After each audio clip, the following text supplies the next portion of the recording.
ಈ ಸಭೆಯ ಘನ ಅಧ್ಯಕ್ಷತೆಯನ್ನು ವಹಿಸಿದಂತಹ ಗೌರವಾನ್ವಿತ ಸಚಿವರು ಸನ್ಮಾನ್ಯ Shri doctor H K Patil ಸಾಹೇಬರೇ, ನಮ್ಮ ಕರ್ನಾಟಕ ರಾಜ್ಯದಲ್ಲಿ ಖಡಕ್ ಮತ್ತು ನಿಷ್ಠುರ ನ್ಯಾಯಮೂರ್ತಿಗಳ ಹೆಸರುವಾಸಿಯಾದಂತಹ ಗೌರವಾನ್ವಿತ ಸನ್ಮಾನ್ಯ ಶ್ರೀ ನ್ಯಾಯಮೂರ್ತಿ ಎಚ್ ವಿ ಸಂದೇಶ್ ಸಾಹೇಬರೇ, ಸನ್ಮಾನ್ಯ ಶ್ರೀ ವಿಜಯ್ ಸಾಹೇಬರೇ, ವಕೀಲ ಸಂಘ ಅಧ್ಯಕ್ಷರೇ ಮತ್ತು ಮಿಟಲ್ ಕೋಟ್ರವರೇ, ಆಸಿಫ್ ಅಲಿರವರೇ, ಕೆ ಜಿ ನಾಯಕರವರೇ ಮತ್ತು ಇತರ ಗಣ್ಯರೇ ಮತ್ತು ವೇದಿಕೆ ಮುಂಭಾಗದಲ್ಲಿ ಆಸೀನರಾಗಿರತಕ್ಕಂಥ ಎಲ್ಲ ಗೌರವಾನ್ವಿತ ವಕೀಲರುಗಳೇ, ಸಹೋದರ ಸಹೋದರರೇ, ಸಿಬ್ಬಂದಿ ವರ್ಗದವರೇ, ಈಗ ತಾನೇ ಒಂದು ಜೋರದ ಮಳೆ ಬಂದು ನಿಂತಂಥ ಅನುಭವ ನಮಗೆಲ್ಲ ಆಯಿತು. ಇನ್ನು ಏನಿದ್ದರೂ ಬರೀ ಹನಿ ಉದುರದ ಮಾತ್ರ, ಹನಿಯಾಗಿ ನಾನು ಕೆಲವು ಮಾತಾಡ್ತೇನೆ, ಭಾಳ ಸಮಯ ತೆಗೆದುಕೊಳ್ಳೋದಿಲ್ಲ. ನಮ್ಮ ಬಾಗಲಕೋಟೆ ಜಿಲ್ಲೆಗೆ ಆಡಳಿತಾತ್ಮಕ ನ್ಯಾಯಮೂರ್ತಿಗಳಾಗಿ ಸಂದೇಶ್ ಸಾಹೇಬರು ಬಂದಿದ್ದು ಬಹಳ ಸಂತೋಷ ಮತ್ತು ಒಂದು ಆಶಾಭಾವನೆ ಉಂಟಾಗಿದೆ ನಮ್ಮಲ್ಲಿ. ಯಾಕಂದರೆ ಅವರು ಎಲ್ಲೆಲ್ಲಿ ಪ್ರಧಾನ ಜಿಲ್ಲಾ ನ್ಯಾಯಾಧೀಶರಾಗಿದ್ದರೋ, ಯಾಕಂದರೆ ಅವ್ರು ಭಾಳ ಹತ್ತಿರದಿಂದ ಬಲ್ಲೆ ನಾನು ಹಲವು ದಶಕಗಳಿಂದ, ಒಂದು ದಶಕ ಹೆಚ್ಚು ಕಾಲ ಎಲ್ಲೆಲ್ಲಿ ಅವರು ಪ್ರಧಾನ ಜಿಲ್ಲಾ ನ್ಯಾಯಾಧೀಶರಾಗಿದ್ದರೋ, ಎಲ್ಲೆಲ್ಲಿ ಅವರು ಯಾವ ಜಿಲ್ಲೆಗಳಿಗೆ ಆಡಳಿತಾತ್ಮಕ ನ್ಯಾಯಾಧೀಶರಾಗಿದ್ದರೋ ಅಲ್ಲೆಲ್ಲ ಬಹಳ ವೇಗವಾಗಿ ಮತ್ತು ಪರಿಣಾಮಕಾರಿ ಕೆಲಸಗಳಾಗಿವೆ. ಹೀಗಾಗಿ ನಮ್ಮ ಬಾಗಲಕೋಟೆ ಜಿಲ್ಲೆಗೆ ನ್ಯಾಯಮೂರ್ತಿ ಸಂದೇಶ್ ಅವರು ಬರೆದ ಒಂದು ವರದಾನ ಅಂತ ತಿಳ್ಕೊಂಡಿದ್ದೆ ನಾನು. ಹಾಗೆ ನಮ್ಮ ಜಿಲ್ಲೆಗೆ, ನಮ್ಮ ತಾಲೂಕುಗಳಿಗೆ ಆಗಬೇಕಾದ ಬಹಳಷ್ಟು ಕೆಲಸಗಳಿವೆ. ಅದು ಅವರ ನೇತೃತ್ವದಲ್ಲಿ ಆಗುತ್ತೆ ಸರ್, ದಯವಿಟ್ಟು ತಾವು ಮಾಡಿಕೊಡಬೇಕು ತಮ್ಮಲ್ಲಿ ಮನವಿ ಮಾಡಿಕೊಳ್ತೇನೆ. ಇನ್ನು ಸನ್ಮಾನ್ಯ Shri doctor H K Patil ಸಾಹೇಬರ ಬಗ್ಗೆ ಹೇಳಬೇಕಾಗಿಲ್ಲ. ನಮ್ಮ ಉತ್ತರ ಕರ್ನಾಟಕದ ಒಬ್ಬ ಧೀಮಂತ ನಾಯಕರವರು, ಮಹಾನ್ ನಾಯಕರು, ಸಹಕಾರಿ ರಂಗದ ಭೀಷ್ಮ ಪಿತಾಮಹ ಅಂತ ಹೆಸರುವಾಸಿಯಾದಂಥವರು. ಯಾಕಂದರೆ ಈ ಜಗತ್ತೇ ಒಂದು ಸಹಕಾರ ತತ್ವದಲ್ಲಿದೆ. ಆ ಒಂದು ಸಹಕಾರ ತತ್ವವನ್ನು ಅವರ ಪೂಜ್ಯ ತಂದೆಯವರು ಒಂದು ಆಲದ ಮರವನ್ನು ಶಿಷ್ಯಾಗಿ ನೆಟ್ಟರು. ಇವರದನ್ನು ಬರಸಾಕರು ಬೆಳೆಸ್ತಾ ಇದ್ದಾರೆ. ನಮ್ಮ ಉತ್ತರ ಕನ್ನಡ ಕಂಡಂಥ ಧೀಮಂತ ನಾಯಕರು ಡಾಕ್ಟರ್ ಎಚ್ ಕೆ ಪಾಟೀಲ್ ಸಾಹೇಬರು. ಅವರಲ್ಲಿ ನಾನು ಮನವಿ ಮಾಡಿಕೊಳ್ತೇನೆ, ನಮ್ಮ ಬಾಗಲಕೋಟೆ ಜಿಲ್ಲೆಯಲ್ಲಿ ಎಲ್ಲ ಜಿಲ್ಲಾ ನ್ಯಾಯಾಲಯಗಳಿಗೂ ಎಲ್ಲ ತಾಲೂಕು ನ್ಯಾಯಾಲಯಗಳಿಗೂ ಮತ್ತು ಬಾಗಲಕೋಟೆ ಜಿಲ್ಲೆ ಈ ಜಿಲ್ಲಾ ನ್ಯಾಯಾಂಗದಲ್ಲಿ ಒಂದು ಸುಸಜ್ಜಿತವಾದಂಥ ಲೈಬ್ರರಿಯನ್ನು, ಗ್ರಂಥಾಲಯವನ್ನು ಮಾಡಿಕೊಡಬೇಕು ಅಂತ ನಾನು ಪ್ರಯತ್ನ ಮಾಡಿಕೊಳ್ತೇನೆ ಸರ್, ದಯವಿಟ್ಟು ಮಾಡಿ. ನಾವು ಬೆಳಗ್ಗೆ ಬಂದು ನೋಡಿದಾಗ ಎಲ್ಲ ತೋರಿಸಿದ್ರು ನಮ್ಮ ಜಿಲ್ಲಾ ನ್ಯಾಯಾಧೀಶರು, ಈ ಕೋರ್ಟಲ್ಲೂ DLS ಕಚೇರಿ, ವಕೀಲ ಸಂಘ ಕಚೇರಿ. ನಾನು ಅನ್ನಿಸ್ತಾ ಇದ್ದೆ ಲೈಬ್ರರಿ ಕರ್ಕೊಂಡು ಹೋಗ್ತಾರೆ ಅಂತ ನೋಡ್ತಾ ಇದ್ದೆ. ನಂಗೆ ಲೈಬ್ರರಿ ಕಾಣಿಸ್ಲಿಲ್ಲ. ನನಗೆ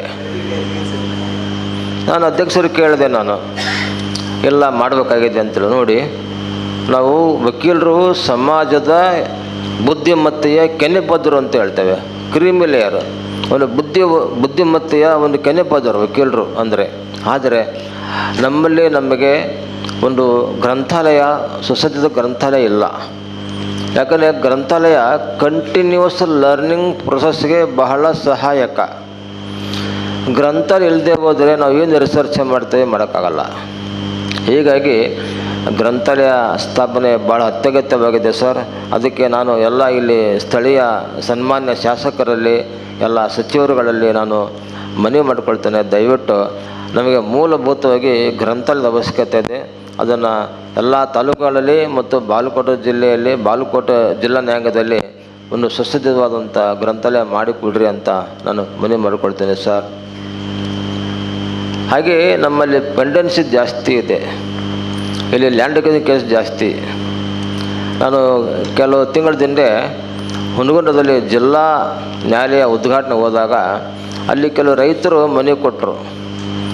ಅವರು ಕಾಂಪನ್ಸೇಷನ್ ಕೇಸು, ಭೂಮಿ ಸ್ವಾಧೀನ ಆಗಿ ಕಾಂಪನ್ಸೇಷನ್ ಬಿಡುಗಡೆ ಆಗಿಲ್ಲ, ಭಾಳ ವರ್ಷಗಳ ನೆನಗುದಿದೆ ಅಂತ. ಅದಕ್ಕೆ ಹಲವಾರು ಕಾರಣಗಳು ಇವೆ. ಆದರೆ ಅದಕ್ಕೆ ನಾವು ವಕೀಲರು ಮತ್ತು ನ್ಯಾಯಾಧೀಶರು ಮನಸ್ಸು ಮಾಡಿದರೆ ಅಂಥ ಭೂಮಿ ಕಳೆದುಕೊಳ್ತಕ್ಕಂಥ ರೈತರಿಗೆ ನಾವು ತ್ವರಿತಗತಿಯಲ್ಲಿ ನೈಜವಾದ ನ್ಯಾಯವನ್ನು ಕೊಡಲಿಕ್ಕೆ ಅನುಕೂಲ ಆಗುತ್ತೆ. ಈ ದಿಸೆಯಲ್ಲಿ ಸ್ವಲ್ಪ ಸ್ಥಳೀಯ ನ್ಯಾಯಾಧೀಶರು ಮತ್ತು ವಕೀಲರುಗಳು ಸ್ವಲ್ಪ ಚಿಂತನೆ ಮಾಡಿ ಆ ದಿಸೆಯಲ್ಲಿ ಸ್ವಲ್ಪ ಸೂಕ್ಷ್ಮವಾಗಿ ತಾವು ಆಲೋಚನೆ ಮಾಡಿ ಸಂವೇದನಶೀಲರಾಗಿರಿ ಅಂತ ನಾನು ತಮ್ಮಲ್ಲಿ ಮನವಿ ಮಾಡಿಕೊಳ್ತೇನೆ. ಹಾಗೆ ನಮ್ಮ ಮಾನ್ಯ ಹೈಕೋರ್ಟಿಂದ ಬಾಗಲಕೋಟೆಗೆ 7 ನ್ಯಾಯಾಲಯಗಳು ಆಗಬೇಕು ಅಂತ ಸ್ಥಾಪನೆಯಾಗಿವೆ. ಕಳೆದ 4 ವರ್ಷಗಳಿಂದ ಹಿಂದೆಯೇ ಶಿಫಾರಸು ಮಾಡಿ ಸರ್ಕಾರಕ್ಕೆ ಕಳಿಸಿದರೂ ಸಹಿತವಾಗಿ ಇನ್ನೂ ಅದು ಕಾರ್ಯಗತಗೊಂಡಿಲ್ಲ. ಹೀಗಾಗಿ ನಾನು ಗೌರವಾನ್ವಿತ ಸಚಿವರಲ್ಲಿ ನಾನು ಮನವಿ ಮಾಡಿಕೊಳ್ತೇನೆ, ಸರ್ ದಯವಿಟ್ಟು ನಮ್ಮ ಬಾಗಲಕೋಟೆ ಜಿಲ್ಲೆಗೆ ನ್ಯಾಯಾಲಯಗಳ ಸ್ಥಾಪನೆ ಅಗತ್ಯವಾಗಿದೆ. ಯಾಕಂದರೆ ಇಲ್ಲಿ ಜನಸಂಖ್ಯೆ ಅನುಗುಣವಾಗಿ ಕೇಸುಗಳ ಸಂಖ್ಯೆ ಜಾಸ್ತಿ ಆಗ್ತಾಯಿದೆ. ದಯವಿಟ್ಟು ತಾವು ಈ ಕಡೆ ಮನಸ್ಸು ಮಾಡಿ ಅಂತ ನಾನು ಮನವಿ ಮಾಡಿಕೊಳ್ತೇನೆ. ಹಾಗೆ ಇಲ್ಕಲ್ದಲ್ಲಿ ನನ್ನೂರು ಇಲ್ಕಲ್ಲು ಅಲ್ಲಿ ಸುಮಾರು 3,000 ಕೇಸುಗಳಿವೆ. ಆದರೆ ಬರೀ ವೆಟರ್ನರಿ ಕೋರ್ಟು ವಾರಕ್ಕೆ 2 ದಿನ ಮಾತ್ರ, ಸೋಮವಾರ ಮತ್ತು ಮಂಗಳವಾರ. ಅಲ್ಲಿ ಒಂದು ಪೂರ್ಣ ಪ್ರಮಾಣದ ನ್ಯಾಯಾಲಯ ಆಗಬೇಕು ಅಂತ ಒಂದು ವ್ಯವಸ್ಥೆ ಆಗಬೇಕಾಗಿದೆ. ನಾವು ಗೌರವ ಸಚಿವರಲ್ಲಿ ನಾನು ಮನವಿ ಮಾಡಿಕೊಳ್ತೇನೆ, ಸರ್ ಇಲ್ಕಲ್ಲಿಗೆ ಒಂದು ಮತ್ತು ಗುಡ್ಡಕ್ಕೆ ಮತ್ತು ಎಲ್ಲೆಲ್ಲಿ ನಮ್ಮ ಕರ್ನಾಟಕ ರಾಜ್ಯದಲ್ಲಿ ಹೊಸ ತಾಲೂಕು ಅಂತ ಏನಾಗಿದೆ ಒಂದು 35-36 ಅಲ್ಲಗಳಲ್ಲಿ ತ್ವರಿತವಾಗಿ ಎಲ್ಲ ನ್ಯಾಯಗಳನ್ನ ಸ್ಥಾಪನೆ ಮಾಡ್ತಕ್ಕಂಥ ದಿಸೆಯಲ್ಲಿ ತಾವು ಕಾರ್ಯಪ್ರವೃತ್ತಾಗಿ ಸರ್. ಯಾಕಂದರೆ ತಮ್ಮನ್ನ ಆಗುತ್ತೆ ಅಂತ ನಾವು ಭರವಸೆ ನಿಮ್ಮ ಮೇಲೆ ನಾವು ಉತ್ತರ ಕನ್ನಡ ಜನ ಭಾಳ ಅಪಾರದ ಭರವಸೆ ಇಟ್ಕೊಂಡಿದ್ದೀವಿ. ನಾವು H.K. ಪಾಟೀಲ್ ಸಾಹೇಬ್ರು ಅಂದರೆ ಅವ್ರ ಹತ್ರ ಹೋದರೆ ಕೆಲಸ ಆಗುತ್ತೆ ಅಂತ ನಮಗೆ ಬಲವಾದ ಒಂದು ನಂಬಿಕೆ ಇದೆ ನಮ್ಮಲ್ಲಿ. ಆ ನಂಬಿಕೆಯನ್ನು ದಯವಿಟ್ಟು ನಡೆಸಿಕೊಡಿ ಅಂತ ನಾನು ತಮ್ಮಲ್ಲಿ ಮನವಿ ಮಾಡಿಕೊಳ್ತೇನೆ. ಯಾಕಂದರೆ ಎಲ್ಲ ಹೊಸ ತಾಲೂಕುಗಳಲ್ಲಿ ಎಲ್ಲ ರೀತಿಯ ಕಚೇರಿಗಳಾಗಿದೆ, ಆದರೆ ತಾಲೂಕು ನ್ಯಾಯಾಲಯ ಮಾತ್ರ ಆಗಿಲ್ಲ. ಹೀಗಾಗಿ ದಯವಿಟ್ಟು ಈ ಒಂದು ಕ್ರಮ ತೆಗೆದುಕೊಳ್ಳ್ರಿ ಅಂತ ತಮ್ಮಲ್ಲಿ ನಾನು ವಿನಂತಿಪೂರ್ವಕ ಮನವಿ ಮಾಡಿಕೊಳ್ತೇನೆ. ಇದಿಷ್ಟು ಆಯಿತು. ಇನ್ನೇನು ಭಾಳ ಸಮಯ ತೆಗೆದುಕೊಳ್ಳೋದಿಲ್ಲ ನಾನು. ಈಗಾಗಲೇ ಎಲ್ಲವನ್ನು ಹೇಳಬೇಕಾದ್ದನ್ನು ನಮ್ಮ ಸಂದೇಶ್ ಸಾಹೇಬರು ಹೇಳಿಬಿಟ್ಟಿದ್ದಾರೆ. ಈಗ ಇನ್ನು ಈ ಅಕಾಡೆಮಿ ಸಂಬಂಧಪಟ್ಟಂತೆ ಕುರಿತಂತೆ ವಕೀಲರು ಮತ್ತು ನ್ಯಾಯಾಧೀಶ ಸಂಬಂಧಪಟ್ಟಂತೆ ಒಂದು ಮಾತು ಹೇಳೋದಾದರೆ, ನ್ಯಾಯಾಧೀಶರಿಗೂ ಮತ್ತು ವಕೀಲರುಗಳಿಗೆ ನಾನೊಂದು ವೆಬ್ಸೈಟ್ ಕ್ರಿಯೇಟ್ ಮಾಡಿದ್ದೀನಿ. ವೆಬ್ಸೈಟ್ ಅಂದರೆ ಹೊರಗಡೆ ಇಲ್ಲ, ಇಲ್ಯೂಷನ್. ನಾನು ಹೇಳ್ತೇನೆ ಅದೇನು ಅಂತೇಳಿ, hhh.s.ll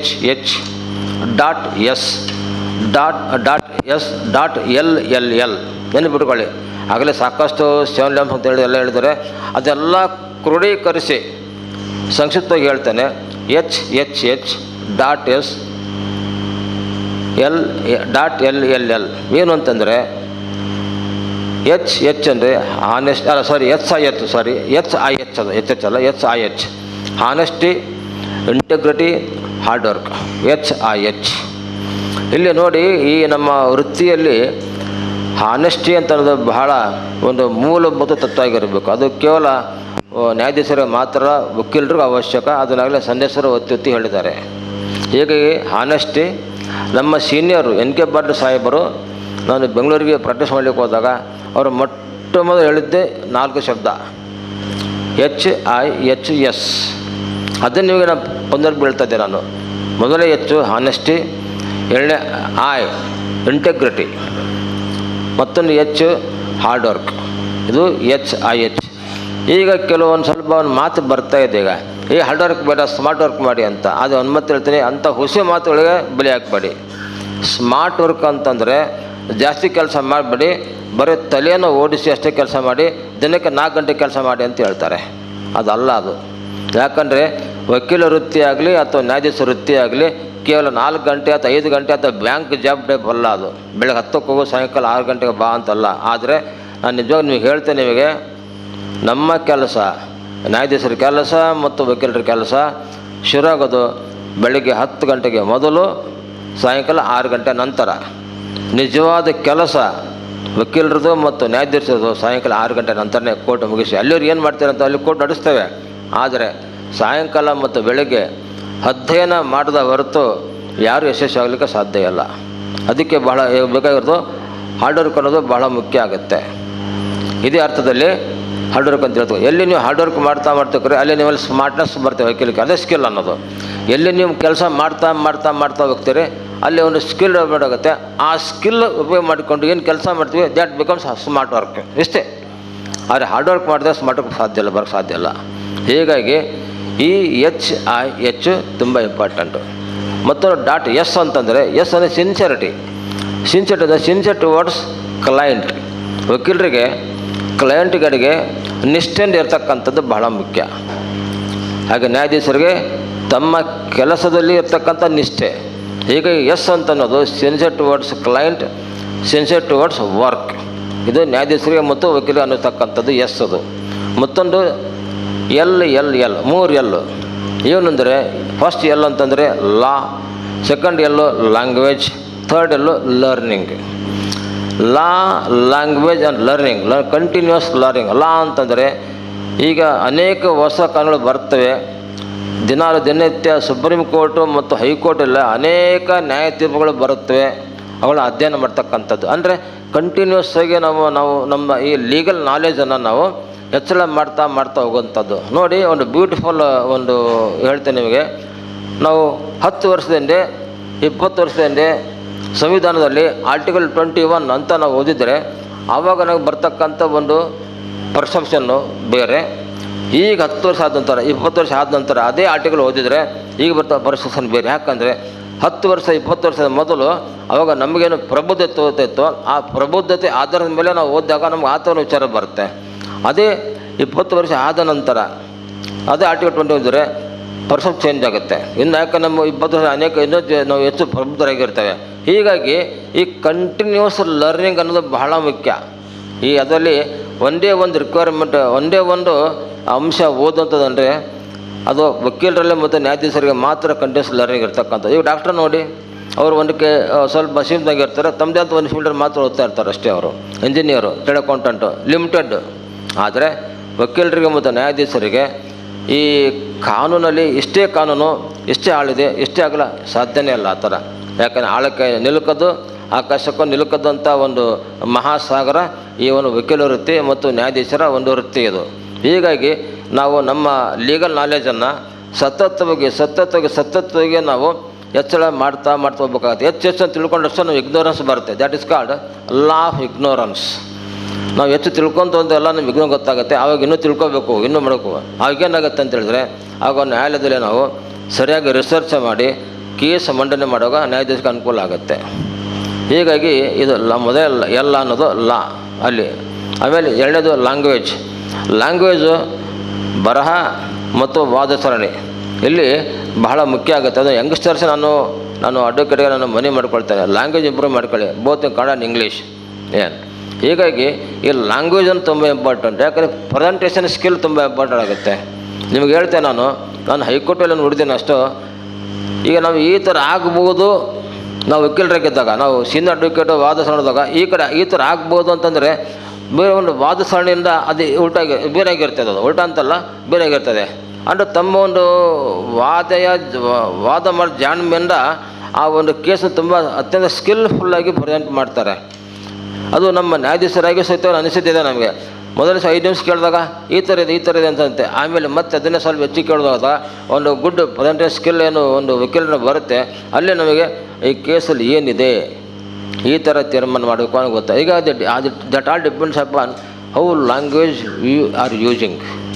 ಹೀಗಾಗಿ ಒಂದು ಲ್ಯಾಂಗ್ವೇಜನ್ನು ಅದನ್ನು ನಾವು ಕರಗತ ಮಾಡ್ಕೊಳ್ತಕ್ಕಂಥದ್ದು, ಅದ್ರ ಮೇಲೆ ಪ್ರೌಢಿಮೆ, ಮಾಸ್ಟರಿ ಅಂತ ಅದು ತೊಗೊಳ್ಳೋದು ಭಾಳ ಇಂಪಾರ್ಟೆಂಟು.